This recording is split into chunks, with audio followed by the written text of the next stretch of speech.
नमस्कार, स्वागत है आपका और मैं हूं आपके साथ लता। बड़ी खबर आपको बता रहे हैं। जो हाँ, केंद्र के एक्शन से घबराया व्हाट्सएप एप्लीकेशन। व्हाट्सएप ने मदद के लिए दिल्ली हाई कोर्ट का खटखटाया दरवाजा। केंद्र सरकार के नए आईटी नियमों को कोर्ट में दी चुनौती। और इसके अलावा व्हाट्सएप की ओर से ये कहा गया है कि पहचान के खुलासे से होगा निजता के अधिकार का उल्लंघन। जी हाँ, एक बार फिर से व्हाट्सएप एप्लीकेशन सरकार के शिकंजे से बचने के फराक में दिखाई पड़ रहा है, जिसको लेकर व्हाट्सएप की ओर से कार्रवाई से बचने के लिए अब नए नए पैंतरे अपनाए जा रहे हैं। लेकिन अब केंद्र सरकार का चाबुक उन तमाम सोशल मीडिया एप्लीकेशन पर कस चुका है जो सिर्फ और सिर्फ दंगे भड़काने और सांप्रदायिक माहौल को खराब करने के लिए अपने अपने प्लेटफॉर्म्स का इस्तेमाल करा रहे थे। क्योंकि अब सोशल मीडिया को दी गई सरकार की ओर से गाइडलाइन का समय खत्म हो चुका है, जिससे घबराकर ही अब व्हाट्सएप एप्लीकेशन ने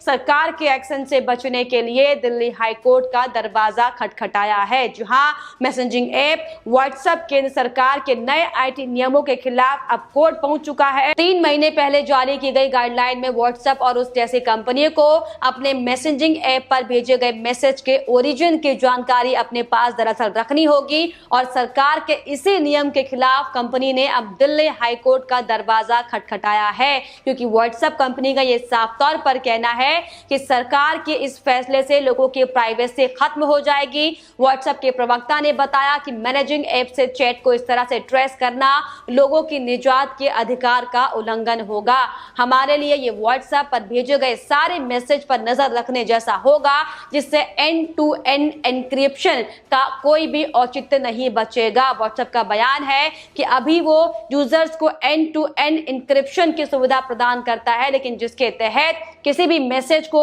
बीच में डिकोड नहीं किया जा सकता और बात संदेश भेजने व पढ़ने वाले के बीच में ही रहती है। ये भी व्हाट्सएप का कहना है कि भारत सरकार का नया नियम एंड टू एंड इंक्रिप्शन के खिलाफ जाता है, क्योंकि इससे प्राइवेट कंपनियां लोगों का डेटा चुराकर उसे स्टोर कर लेंगी। व्हाट्सएप ने यह भी कहा है कि नए नियम के बाद किसने क्या कहा और किसने क्या शेयर किया जैसे सैकड़ों करोड़ों संदेशों का डेटा रोज जमा किया जा सकता है, ताकि कानूनी एजेंसियों के इस्तेमाल में लाया जा सके। उसने इसे गलत बताया और साथ ही साथ इस नियम के लागू होने पर रोक लगाने की भी अपील की है। साथ ही साथ व्हाट्सएप का यह भी कहना है कि नियम को ना मानने पर उसके कर्मचारियों के खिलाफ आपराधिक मुकदमा दर्ज हो सकता है और इसीलिए इस पर रोक लगाई जाए। हालांकि पिछले दिनों हम यही देख रहे थे कि यही व्हाट्सएप करोड़ों यूजर्स की प्राइवेसी को खत्म करने की बात कर रहा था और फेसबुक के साथ डेटा शेयर करने की प्लानिंग इसी व्हाट्सएप की ओर से की जा रही थी, जो अभी सिर्फ और सिर्फ 1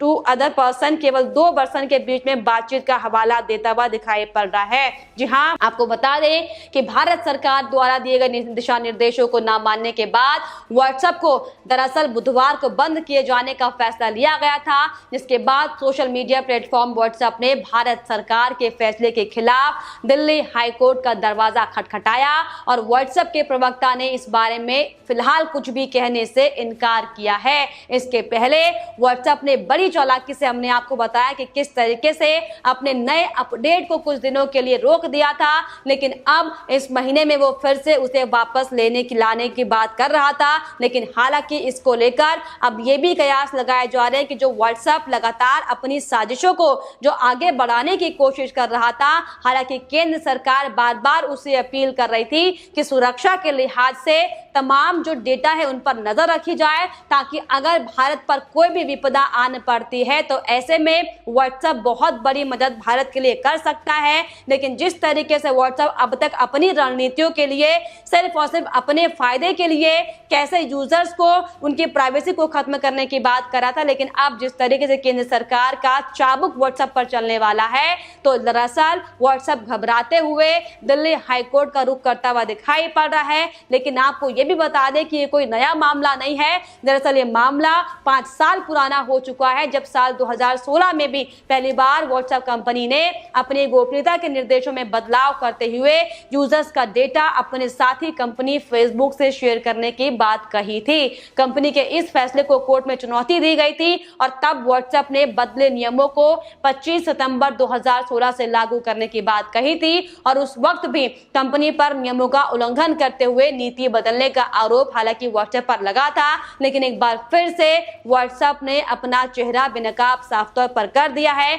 हालांकि वहीं अगर हम फेसबुक की बात करें तो फेसबुक ने साफ तौर पर यह कहा है कि सरकार से बातचीत इस विषय में की जाएगी। सरकार के आदेश के मुताबिक व्हाट्सएप पर हालांकि मालिकाना हक रखने वाली कंपनी फेसबुक का जवाब इस पर आ चुका है। फेसबुक ने मंगलवार को कहा कि वो आईटी के नियमों का पालन करेगी, साथ ही साथ कुछ मुद्दों पर सरकार से बातचीत जारी रखेगी। आईटी के नियमों के मुताबिक ऑपरेशनल प्रोसेस लागू करने और एफिशिएंसी बढ़ाने पर काम जारी है। साथ ही साथ फेसबुक का ये भी कहना है कि कंपनी इस बात का ध्यान रखेगी कि लोग आजादी के साथ और सुरक्षित तरीके से अपनी बात हमारे प्लेटफॉर्म के जरिए कह सके। तो साफ तौर पर अब जो 3 महीने की मियाद थी वो पूरी हो चुकी है और अब इसको लेकर सोशल मीडिया साइट्स को लेकर, सोशल मीडिया प्लेटफॉर्म्स को लेकर केंद्र सरकार का बड़ा फैसला आने वाला है। हालांकि इसको लेकर अब सियासी गलियारों में भी हलचल शुरू हो चुकी है और इसी कड़ी में बीजेपी नेता अखिलेश शर्मा का भी इस पर बयान सामने आया है। उन्होंने साफ तौर पर व्हाट्सएप पर तीखा हमला करते हुए कहा है कि मजे की बात यह है कि जिस व्हाट्सएप को सरकार ने ये कहते हुए नई प्राइवेसी पॉलिसी नहीं लाने को कहा कि इससे भारतीयों की प्राइवेसी प्रभावित हो सकती है, और अब वही व्हाट्सएप अब ये कहता दिखाई पड़ रहा है कि सरकार के नए नियमों से भारतीयों की प्राइवेसी पर असर पड़ सकता है। देखिए किस तरीके से चालाकी यहाँ पर व्हाट्सएप की सामने आ रही है, क्योंकि 25 फरवरी को आपको बता दें कि साफ तौर पर सरकार की ओर से गाइडलाइन दी गई थी सोशल मीडिया प्लेटफॉर्म के लिए इसी साल 25 फरवरी हमने आपको बताया, और ये कहा था सरकार ने कि 3 महीने का समय आपको दिया गया है और डेडलाइन जो है वो अब मंगलवार यानी कि 25 मई को खत्म हो चुकी है, जिसमें व्हाट्सएप, ट्विटर और इंस्टाग्राम जैसे सोशल मीडिया प्लेटफॉर्म के लिए ने अब तक नहीं बताया है कि आखिर गाइडलाइंस को लागू किया गया है या नहीं, और ऐसे में सरकार इन पर अब कड़ा एक्शन ले सकती है। क्योंकि जिस तरीके से लगातार हम भी आपको तमाम खबरें दिखाते हैं कि चाहे फिर वो मुद्दा अगर आपको भी याद होगा तो कैसे सीए को लेकर, कैसे किसान आंदोलन को लेकर,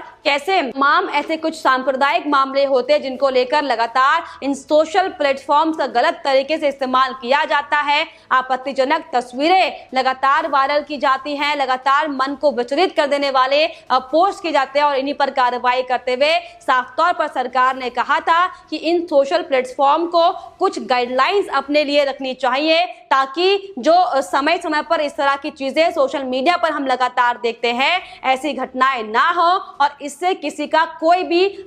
को कोई समस्या या कोई परेशानी ना हो। इन तमाम मुद्दों को देखते हुए केंद्र सरकार ने साफ तौर पर तमाम सोशल प्लेटफॉर्म्स को गाइडलाइंस दी थी, और सरकार ने क्या क्या खास वो गाइडलाइंस दी थी वो हम आपको दरअसल बताते चलते हैं। क्योंकि सरकार ने साफ तौर पर यह कहा था कि सभी सोशल मीडिया भारत में अपने 3 अधिकारियों, चीफ कॉम्प्लायंस अफसर और नोडल कॉन्टैक्ट पर्सन और रेसिडेंट ग्रीवांस अफसर नियुक्त करे, ये भारत में ही रहते हों और इनके कॉन्टैक्ट नंबर ऐप और वेबसाइट पर पब्लिश किए जाएं। ये तमाम गाइडलाइन इनको दी गई थी सरकार की ओर से। ये भी कहा गया था कि ये प्लेटफॉर्म ये भी बताएं कि शिकायत दर्ज करवाने की व्यवस्था क्या है, अधिकारी शिकायत पर 24 घंटे के भीतर ध्यान दें और 15 दिन के अंदर शिकायत करने वाले को ये बताएं कि उनकी शिकायत पर एक्शन लिया गया है या नहीं, और नहीं लिया गया है तो क्यों नहीं लिया गया। इसके अलावा ऑटोमेटेड टूल्स और तकनीकी के जरिए ऐसा सिस्टम बनाया जाए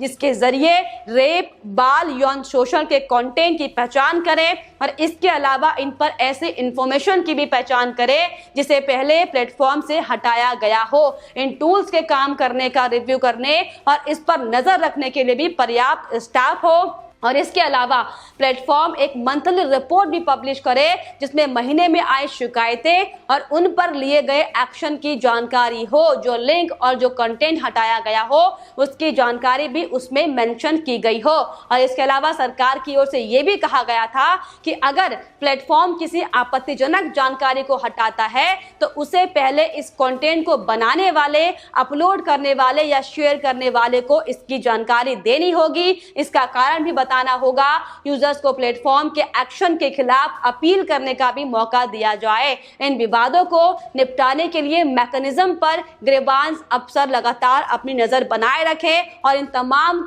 मुद्दों को लेकर एक मासिक रिपोर्ट भी जो है वो सौंपी जाए। तो साफ तौर पर जिस तरीके से कड़ी गाइडलाइन सरकार की ओर से दी गई थी और इसी को लेकर 25 मई का वो समय था जब तमाम सोशल मीडिया प्लेटफॉर्म को अपनी अपनी जो ओर से कंपनी के लिए जो गाइडलाइन बनाई गई है ये सरकार को सौंपनी थी, अपना जवाब इस पर पेश करना था। हालांकि जिस तरीके से हाल ही दिनों में हम ये देख रहे थे कि कैसे ट्विटर लगातार मैनिपुलेटेड बातें करता हुआ दिखाई पड़ रहा था, किस तरीके से कांग्रेस टूलकिट को लेकर संबित पात्रा के ट्वीट को मैनिपुलेटेड करार ट्विटर ने खुद से दिया था, जो कि गैर संवैधानिक है। क्योंकि अगर ये सोशल मीडिया प्लेटफॉर्म ही खुद ही जज और अफसर बन जाएंगे तो आप सोचिए इस देश में कानून की क्या जरूरत होगी। और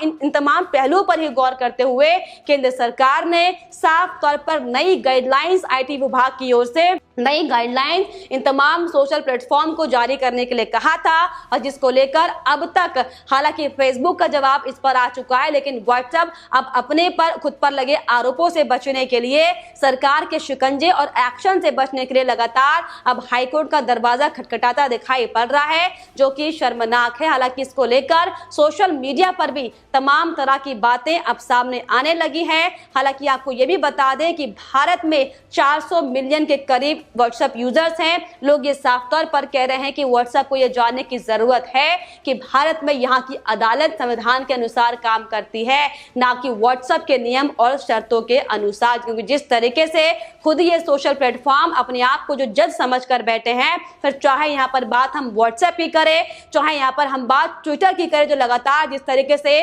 पक्षपात रवैया अपनाता है। लेकिन अब हालांकि इन तमाम मुद्दों के बीच, इन तमाम खबरों के बीच ये देखने वाली बात होगी कि अब इस पर विपक्ष नेताओं की आखिर क्या प्रतिक्रिया सामने आती है। क्योंकि जिस तरीके से हर एक हिंसात्मक घटनाओं में इन विपक्षी नेताओं का हाथ सामने आता है, ये साफ तौर पर दर्शाता है कि ये तमाम चीजें हो सकता है कि कहीं ना कहीं विपक्ष के इशारों पर काम कर रही हो। क्योंकि यही बड़ी वजह है कि सिर्फ और सिर्फ मोदी सरकार की छवि से लेकर तमाम सांप्रदायिक मुद्दों को लेकर इन सोशल मीडिया प्लेटफॉर्म का इस्तेमाल किया जाता है। हालांकि इस पर अब 3 महीने का समय सरकार की ओर से जो दिया गया था वो खत्म हो चुका है और ऐसे में अब ये देखने वाली बात होगी कि केंद्र सरकार की ओर से इस मुद्दे पर क्या फैसला लिया जाता है, जिस पर क्या कुछ लोगों की प्रतिक्रियाएं या यूं कहे विपक्ष की प्रतिक्रिया खास तौर पर इस पर सामने आती है। लेकिन फिलहाल इस पर आपकी क्या राय है हमें कमेंट बॉक्स में जरूर लिखिएगा। साथ ही साथ हमारे चैनल को सब्सक्राइब करना भी ना भूलें।